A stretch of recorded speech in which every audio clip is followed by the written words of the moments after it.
Yo, what's up mga guys? Dito na naman tayo sa Boardwalk San Miguel. Ito ang isang tropa, si Bro RJ na naman. At dito na naman, nakadali na naman tayo ng isang malaking crabs. Cat mo bro? Cat mo? Dito na naman sa dating spot. Napakaswerte talaga.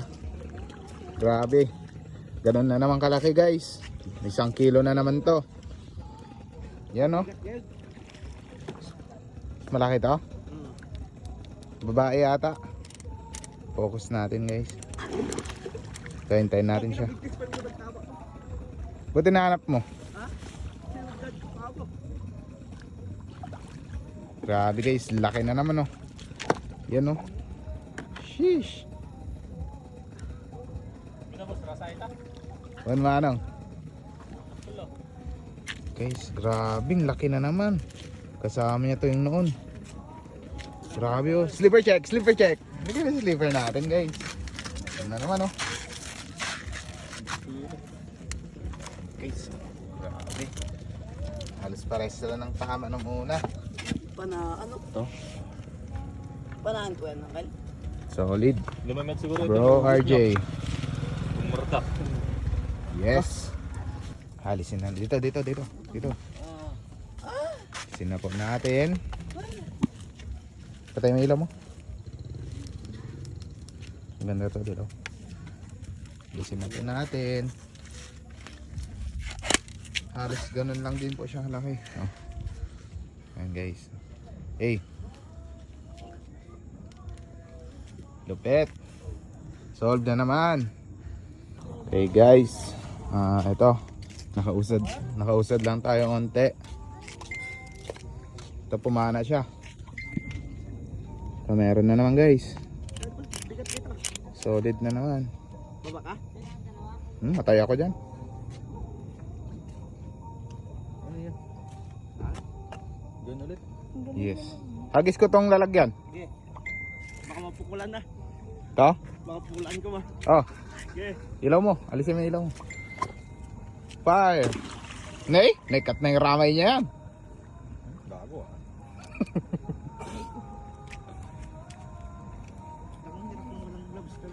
Dalawa na guys. Swerte natin guys. Uy, tanggalin mo na.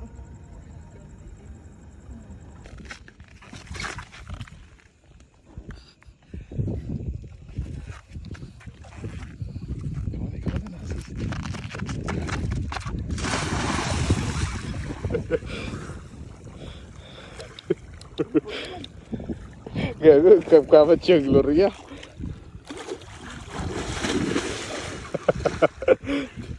Gago talaga. Sakit eh. Sa'yo na mo.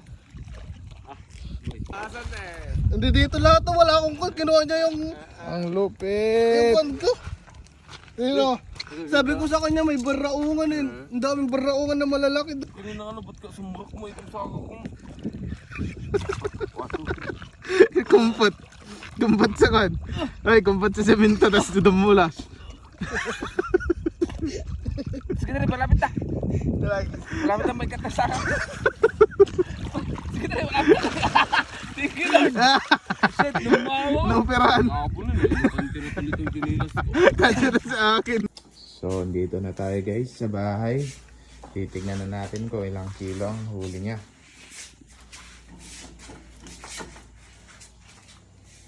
Ups. Malinis na 1 kilo. Mas malaki ng isang guhit kaysa nung nakaraan. Ito yung isa pa. Ba't may kamay ni Dagol doon? Guys. Uy, 1/4 yung isang maliit. Grabe yung bigat nito. Nice guys, solid.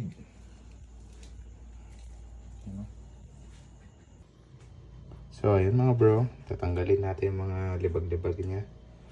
Dahil galing ito sa putikan. Huwag natin pakuluan. Yan. Ayun. Nalinisan na natin siya.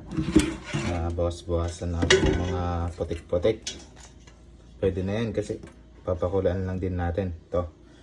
Tubig lang yun unti. Tapos nagkan ko lang ng asin para may lasa na to pag naluto. So, ang ginagawa pala natin dito mga bro is papakulo na natin siya bago natin siya i-ref para mas maganda yung laman niya, hindi matutunaw. At kahit i-store mo siya ng matagal, di liliit yung kanyang mga laman. Yan. Pakulo muna tayo. Pag kumulo na to guys, pwede natin orasan. Lagay natin yung crab. Orasan natin mga 15 to 20 minutes. Kasi ito 1 kilo. Yun guys, kumulo na siya. Hinaan natin ang apoy. Pwede na natin ilagay ang ating crabs. Crab lang kasi isa niya lang. Bigat to. Yan, sana kasya sa guys. Ayan na. Ayun. Grabe, saktong sakto. Parang sinukat. Ayan. Sakto. Ayan, may naiwan pa isang pa. Lagay din natin yan. Bale, tignan natin yung apoy. Medyo hinaan lang natin onte. Tapos pag kumulo na naman siya, pwede na natin hinaan. Orasan na natin to. Ang mga 5 minutes mahigit nakalipas. Tignan natin. Kita natin, nag-iiba na yung kulay niya. Naging orange na siya.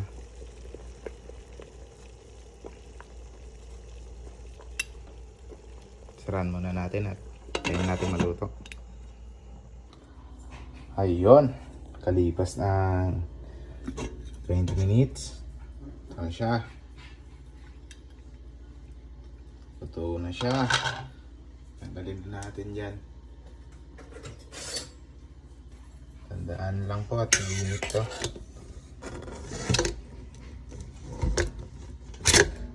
Yun. Lamay ang nga. Sobrang bigat. Grabe guys. Sarap nito. Yung masarap, Joy.